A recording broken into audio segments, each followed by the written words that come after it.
अस्सलामुअलैकुम वरहमतुल्लाहि वबरकातुह।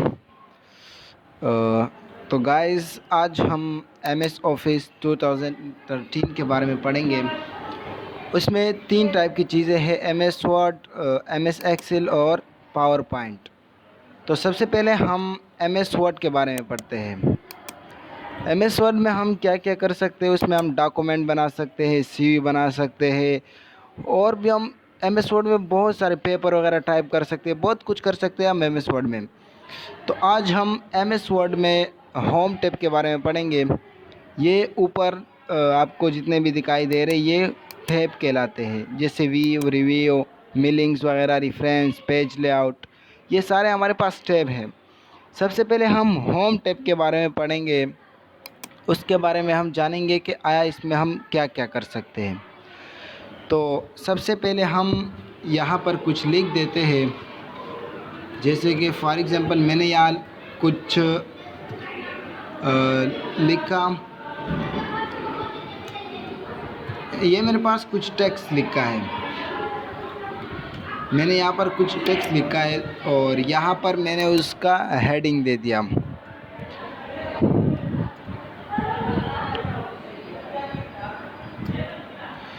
यहाँ पर मैंने लिखा IT विथ मी, ये मैंने हेडिंग लिख दिया। और अब हम क्या करते हैं कि यहाँ हेडिंग बहुत छोटा है, हमें साफ नज़र नहीं दे रहा है, वाज़ी दिखाई नहीं दे रहा है।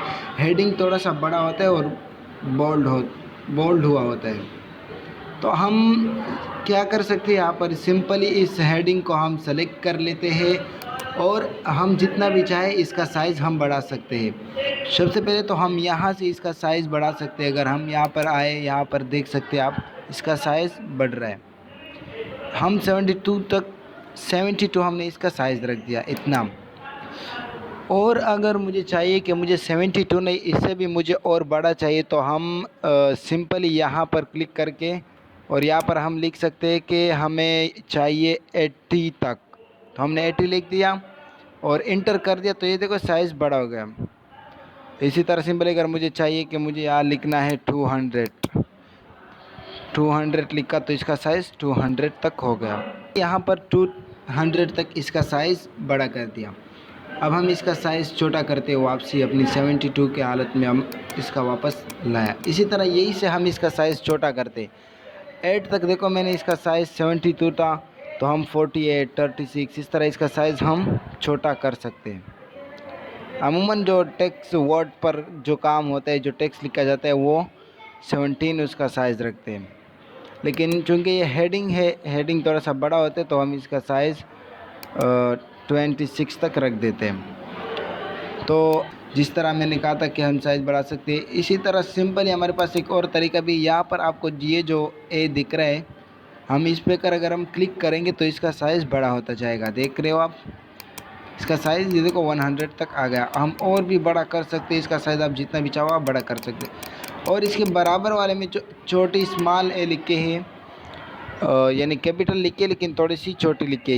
इससे हम क्या कर सकते हैं, इससे हम फ़ॉन्ट साइज़ जो है वो हम डिक्रीज़ कर सकते हैं, कम कर सकते हैं। इसको मैं प्रेस कर रहा हूँ तो इसका फ़ॉन्ट साइज़ कम होता जा रहा है। और इसी तरह अगर मुझे इस हेडिंग को, आप देख रहे हो ये हेडिंग है, तो हेडिंग को मैं बोल्ड करना चाहता हूँ, थोड़ा सा मोटा करना चाहता हूँ, वाज़े, ताकि वाज़े हमें नज़र दिखाई दे। तो हम यहाँ पर बी पर क्लिक करके ये देखो ये बोल्ड होता जा रहा है। इस बी पर अगर हम क्लिक करेंगे तो ये हेडिंग हमारा बोल्ड होगा। और अगर इसका हम यहाँ पर माउस का कर्सर लेकर जा रहे, तो यहाँ पर देखो लिखा है बोल्ड करने के लिए उसका शॉर्टकट की है कंट्रोल बी। कंट्रोल बी में प्रेस कर रहा हूँ, जिसकी वजह से ये हेडिंग बोल्ड होता जा रहा है। और अगर मुझे नहीं चाहिए तो मैं कंट्रोल बी दोबारा प्रेस करके इसको हटा सकता हूँ। और इसी बी के बराबर हमारे पास एक आई लिखा हुआ है, तो इस आई का मतलब है कि हम इस हेडिंग को इटैलिक कर सकते हैं, यानी वन साइड हम इसको टेढ़ा कर सकते हैं। अगर मैं इस पर क्लिक करूँगा तो देखते क्या होते हैं, ये देख रहे हो हेडिंग टेढ़ी होती जा रही है। अगर फॉर एग्जांपल ये आपने किसी को ये टेक्स्ट आपने दिया है किसी को कि इसमें मेरे टेक्स्ट में जो जो गलतियाँ हैं आप वो निकाल दो, तो हम थोड़ा इसको बड़ा कर देते हैं, उसके बाद मैं आपको बताता हूँ। अमूमन इसका साइज़ 16 रखते हैं।